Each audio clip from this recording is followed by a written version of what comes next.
Carla's office always smelled like expensive candles and smugness. I'd been running the Midwest sales territory for 3 years straight, breaking targets every quarter. I knew every client's quirks.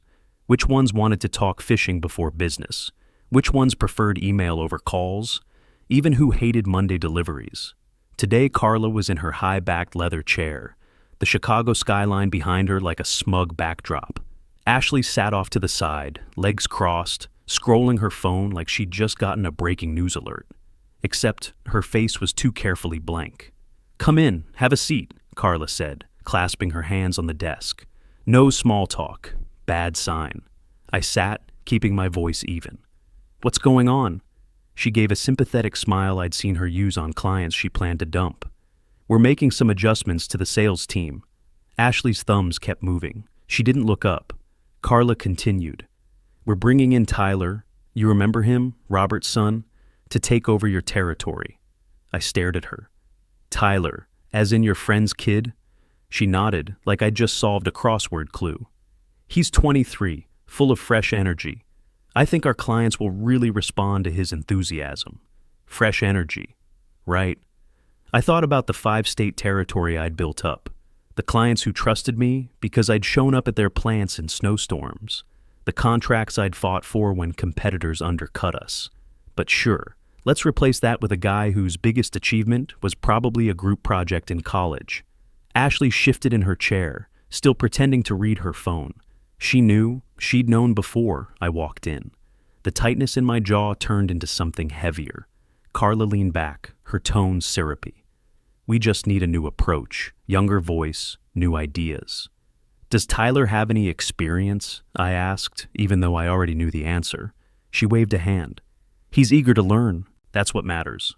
No. What mattered was that she could do a favor for her friend, and my 3 years of results didn't factor into it. I stood, buttoning my jacket. "So, when does this adjustment happen?" "Monday," she said, smiling like we'd just scheduled lunch. "You'll have time to get him up to speed." Ashley finally looked up, but only for a second. Not at me, just at the floor, like she was checking for a loose thread. "Great," I said flatly. "Wouldn't want Tyler starting without my expert tips." I walked out before Carla could code it in more fake kindness. My footsteps echoed down the hall, and I could already feel the weight of every client's handshake I'd just been told didn't matter. I walked back to my office, the carpet swallowing my footsteps, but not the shift in the air. News travels fast here. Not a single pair of eyes met mine. Suddenly, everyone had something urgent on their screens. I shut my door and took a slow look around. My office wasn't much, but it was mine. Small, neat, organized the way only someone who lives on the road knows how to keep things. On the top shelf sat a fishing lure in a glass box, a gift from Jim in Wisconsin after I saved his account from a competitor. Next to it, a signed baseball from a manufacturing VP who swore it was the only thing on his desk that wasn't paperwork. Every piece had a story, and I could picture the handshake that came with each one. I slid open the bottom drawer of my desk and pulled out the black binder. Beat-up cover, corners worn soft, spine holding on by pure loyalty. Inside, my gold mine. 3 years of personal notes on every account I'd touched. Anniversaries, kids' names, preferred delivery windows, who took cream in their coffee, who hated small talk. This was more valuable than any CRM file they'd feed Tyler. I thumbed through a few pages, felt the weight of it in my hands, and slid it straight into my backpack. Not for Tyler, not for anyone who hadn't earned it. The knock came soft but quick. The door cracked open and in leaned Tyler. Fresh haircut, a tailored suit that probably cost more than my last vacation, and a grin like he'd just been told the job was his because of talent, not connections. "Hey man," he said, stepping in without waiting for an invite. "I'm pumped to meet your guys." I zipped my backpack. "They're all yours." His eyebrows went up, maybe at my tone, maybe because I didn't offer tips or a warm welcome. Cool. I'm sure they'll love the energy I bring." "Energy's important," I said, standing. "Let's hope it's enough." For a second, his grin faltered. He recovered fast, gave a short nod, and ducked back out. I took one last look at the office. The shelf was bare except for a plan I didn't care about and a stack of company memos I'd never read. I slung the backpack over my shoulder, flicked off the light, and stepped into the hallway. No one said goodbye. 2 days later, my cell lit up with a number I knew by heart. One of my biggest accounts. I answered, expecting a casual check-in. "Hey," the client said, voice tight. "Is this Tyler kid supposed to be handling our file now?" "That's what I hear," I said. He couldn't answer a single question about our order history. Said he'd circle back. The pause on the line wasn't silent. It was irritated. "You always knew our specs. Always." I let that hang there. "I'm out of the loop now, but I'm sure he'll get it sorted." "Yeah," the client muttered. "We'll see." By Friday, Dean was blowing up my phone. Dean had been in the trenches with me for years. Now he was feeding me play-by-play from the inside. Wrong order forms sent to 3 accounts, his first text read. Then another, spelled Henderson wrong on the invoice, twice. An hour later, missed a scheduled call with Patterson, blamed his calendar. I shook my head, half in disbelief, half in inevitability. This wasn't a matter of bad luck. It was someone trying to wear boots 3 sizes too big. Late that afternoon, Dean forwarded me an email blast Tyler had sent to all 40 of my old accounts. The subject line, "Congrats, Michael." I laughed out loud. Michael, the client in question, was a stickler for details. He once made a vendor reprint 200 brochures over a missing comma. I could have let myself gloat. Instead, I grabbed a stack of blank cards and started writing. Each one was simple, handwritten, personal. "Remember that trade show in 19 when the power went out and we ran our booth on a generator? How's your daughter doing at Purdue? Still think about that chili recipe you gave me?" Nothing about business, everything about the person. Once the cards were done, I headed to the kitchen, pulled out the spice mix, the brown sugar, the good beef. My barbecue jerky had been a staple at every trade show booth I'd run. Clients looked for it before they looked for me. By the time the last batch came out of the dehydrator, the house smelled like mesquite and pepper. I packed each bag with a thank you card, sealed the boxes, and stacked them by the door for morning shipment. Ashley came in just as I was printing labels. "What's all this?" "Care packages," I said without looking up. Her brow furrowed. "You can't contact clients directly. You know that, right?" "I'm not contacting clients," I said, taping up another box. "I'm thanking friends." She stood there for a beat, then let out a quiet, and walked away. I didn't bother explaining further. People who understand relationships don't need the explanation. People who don't will never get it. Within a week, the first replies started trickling in. Not just polite thank yous, real, genuine notes. Photos of my jerky half-eaten on a kitchen counter, a text from Joe Patterson saying, "Still the best damn snack at any trade show." That was all the push I needed. The next round of packages got personal. Joe got a monogrammed leather notepad for his hunting trips. The Morales brothers, hot sauce fanatics, got a bottle of a rare blend they had once raved about over lunch. For the Henderson team, a year's subscription to Field and Stream because I remembered their Friday fishing club. I didn't send a single generic gift. Every box was a memory, wrapped and shipped. The responses rolled in faster this time. Photos of the notepad sitting next to a campfire. A picture of the Morales brothers holding up the hot sauce like a trophy. Offers to grab lunch when you're free, which I knew wasn't about lunch at all. Dean kept feeding me the inside play-by-play on Tyler. He pitched a TikTok campaign to a 72-year-old estate planner, Dean texted one morning. Guy didn't even know what TikTok was. I smirked. "How'd that go over?" Client said, "Call me when the adult's back." 2 days later. Tyler tried to upsell Henderson on a product they already buy from us, for less money. The icing on the cake came on a Tuesday. My phone buzzed. Dean again. "You'll love this. Tyler just locked himself in the bathroom." I called him. "You're kidding." "Wish I was. Client asked for you by name." He panicked, mumbled something about checking the file, and bolted. "What client?" "Morales brothers. They were not impressed." That was worth a drive. I showed up at the office under the excuse of checking in. The receptionist gave me a quick nod, like she wasn't sure if I was welcome or not. Dean met me near the break room, grinning. "They're still talking about it," he said. Morales told Tyler his ideas were borderline insulting and asked if he even knew their business. And then, "They asked for your personal number." Tyler, well, that's when he disappeared. We both knew that wasn't just a bad day. That was a fracture. And once a client sees the crack, they never forget it. I didn't go looking for Tyler. I didn't need to. The damage was already done, and not by me. When I left, I had no product samples, no sales pitch. Just my black binder in the passenger seat and a list of lunches I suddenly had time for. That night, I was on the couch flipping through channels when Ashley walked in, holding the cordless phone like it was a live grenade. "It's Mom," she said. "You should take this." Her tone was flat, but her eyes had that quick, nervous flick. I took the phone. "Hello? Why are my clients leaving?" Carla's voice hit me like a slap, high-pitched, frantic, nothing like her usual calm. "I just got off the phone with Patterson and Henderson Manufacturing's moving their files. What is going on?" I leaned back, resting my arm on the couch. "You'd have to ask Tyler." "Don't be smart with me," she snapped. "These are accounts we've had for years. They're saying they don't feel comfortable anymore, that they want someone who knows them." "That's interesting," I said slowly, "because I did know them, for 3 years straight." She ignored the jab. "We've got all the information in the CRM, every order, every contact detail." "Carla," I cut in, "the info in a CRM isn't the same as years of trust." There was a pause. I could almost hear her shifting in her chair. "But all the facts are in the files." "Files don't have feelings," I said.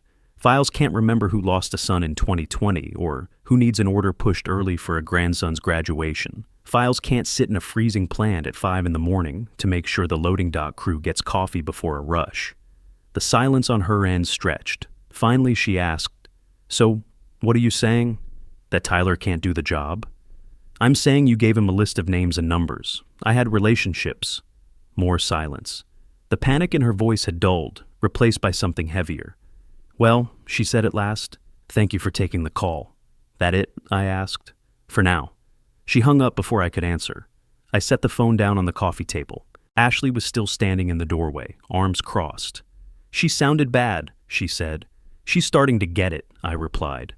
Ashley didn't respond, but she stayed there a moment longer before heading to the kitchen. 2 mornings later, I was chopping onions for stew when I heard a knock at the front door. It wasn't the polite 3-tap kind. It was heavier, like someone working up the nerve. I opened it to see Robert, Tyler's dad, standing there in a windbreaker and looking like he'd slept in his truck. "Got a minute?" he asked. I stepped aside. "Sure." He followed me into the kitchen, eyes darting around like he was afraid Ashley might overhear. I went back to the cutting board. "Tyler's struggling," he said finally. "He's trying, but he just can't seem to connect with these accounts."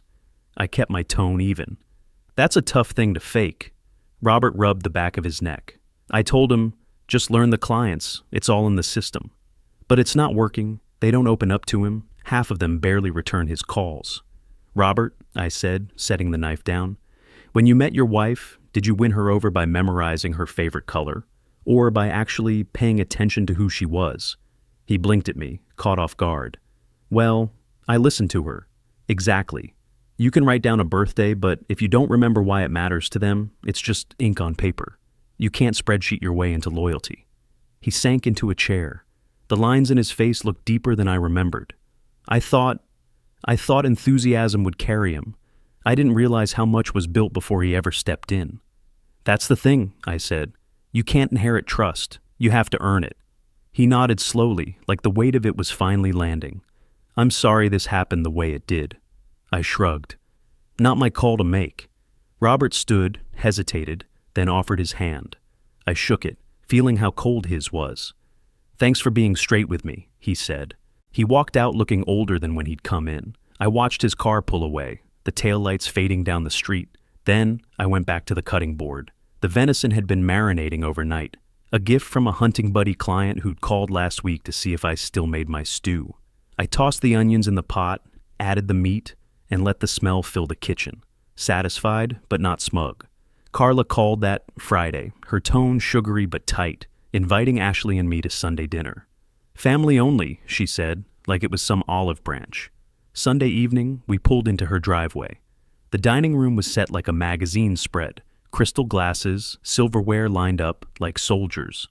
Roast beef, garlic potatoes, the works. Ashley took her seat beside me. Carla floated around pouring wine, making small talk with Ashley about a holiday sale she'd seen online. I noticed the empty seat across from me. 10 minutes later, Tyler shuffled in, late and pale, his tie crooked. He mumbled a "hey" and sat down, barely touching his food. The room felt like it was holding its breath. We ate in awkward silence. Carla tried to keep the conversation moving, asked about the weather, the Bears game, anything but work. Tyler just pushed his potatoes around, the fork scraping the plate. Dessert came out, lemon pie, and halfway through his untouched slice, Tyler dropped his fork with a clatter. "This isn't fair," he said, looking straight at me. His eyes were red. "You're sabotaging me. Staying in touch with the clients, sending them things, keeping them on your side." I leaned back in my chair. Sabotaging? Sounds like they're making their own choices. Carla's voice cut in, sharp but controlled. "You need to be mindful of how your friendships affect the business. You know it's causing problems." I laughed once, not because it was funny. "So you're telling me caring about people, knowing their lives, their families, is a problem?" "No one's saying that," Carla said quickly. "But there's a time and place." Tyler slammed his hand on the table. "You're making me look bad. They keep asking for you, not me. I can't get ahead with you hanging over my shoulder." I stood, napkin in hand. "You're right, Tyler. I am making you look bad, by comparison, because I care too much to treat people like invoice numbers." Ashley froze beside me. Carla's mouth opened like she had something to say, but nothing came out. "I'm not going to sit here and pretend I'm the problem," I said. "You wanted fresh energy? You got it. Now live with it." I dropped the napkin on my plate and walked out. Behind me, voices started overlapping. Carla's sharp tone, Tyler's cracked protest, Ashley calling my name once. I didn't stop. The night air hit me like a slap, cool and clean. For the first time in months, my shoulders felt lighter. Thanksgiving week, the mailbox started filling with more than bills and store flyers. The first envelope was from Joe Patterson. Inside was a handwritten note. "Thanks for remembering the little things. Nobody does that anymore." By Wednesday, there were 6 more. One had a photo of a golden retriever wearing the sweater I'd sent 2 winters back. Another came from the Morales brothers, a card stained with what looked like hot sauce. "You're still the only reason we put up with sales calls." Ashley sat at the kitchen table, reading a small stack of them. She didn't say anything for a while, just turned the pages like she was trying to find a trick hidden in the ink. "You know," she finally said, "a couple of these mention you taking on projects. They're asking if you are." I poured coffee. "I'm not advertising anything." She gave me a look. "You don't have to." More letters came in that Friday. Henderson Manufacturing thanked me for always showing up in person, even when it wasn't convenient. A retired client sent a photo of the fishing lure I'd given him, framed on his wall. Every one of them mentioned something Tyler could never fake. Time spent, details remembered, moments outside the transaction. Ashley flipped through the latest batch. "Mom's been hinting about bringing you back. She said maybe in a consulting role." I sipped my coffee. "She's not wrong that I'd be good at it. She's wrong if she thinks I ever left the work." Ashley tilted her head. "What's that mean?" I nodded toward the binder sitting on the counter. "The building didn't make me good at my job. The people did, and I'm still with them." She didn't argue. Instead, she gathered the letters into a neat pile and set them beside the binder, like they belonged together. The house was quiet except for the ticking of the kitchen clock. I thought about every handshake, every early morning doc visit, every cup of coffee shared with someone who mattered more than a quarterly report. They hadn't forgotten me, and I had never stopped remembering them. Dean's text came early Monday morning. Tyler cleaned out his desk Friday night, said he's pursuing other opportunities. I stared at the screen for a second, then set the phone down. No satisfaction, no punch the air moment, just relief. The kid was out of a role he never fit into, and maybe now he could find something that didn't chew him up. Half an hour later, my phone rang, Mrs. Morrison's number. "Well, look who's finally answering my calls," she teased. "How about lunch this week, just to catch up?" "I can do that," I said. "And bring that black binder of yours," she added. "I've got friends you need to meet." That made me smile. Binder's already in the truck. After the call, I grabbed my jacket and stepped outside. The November air bit at my face, sharp and cold enough to clear out whatever was left of the past few months. I sat on the porch, the binder beside me, flipping through a few pages. There was Joe Patterson's fishing trip from 2 years back, the Morales brothers' chili cook-off, Mrs. Morrison's grandkids' graduation, notes that had nothing to do with product specs and everything to do with why they picked up when I called. The truth settled in quiet and steady. My revenge hadn't been loud. There was no grand speech, no slammed doors, no viral takedown. It came in the form of jerky packed in wax paper, cards with crooked handwriting, and remembering the smallest details about people who mattered. Some victories don't need applause. They don't need a crowd to witness them. They just need the right people to remember you. And mine did.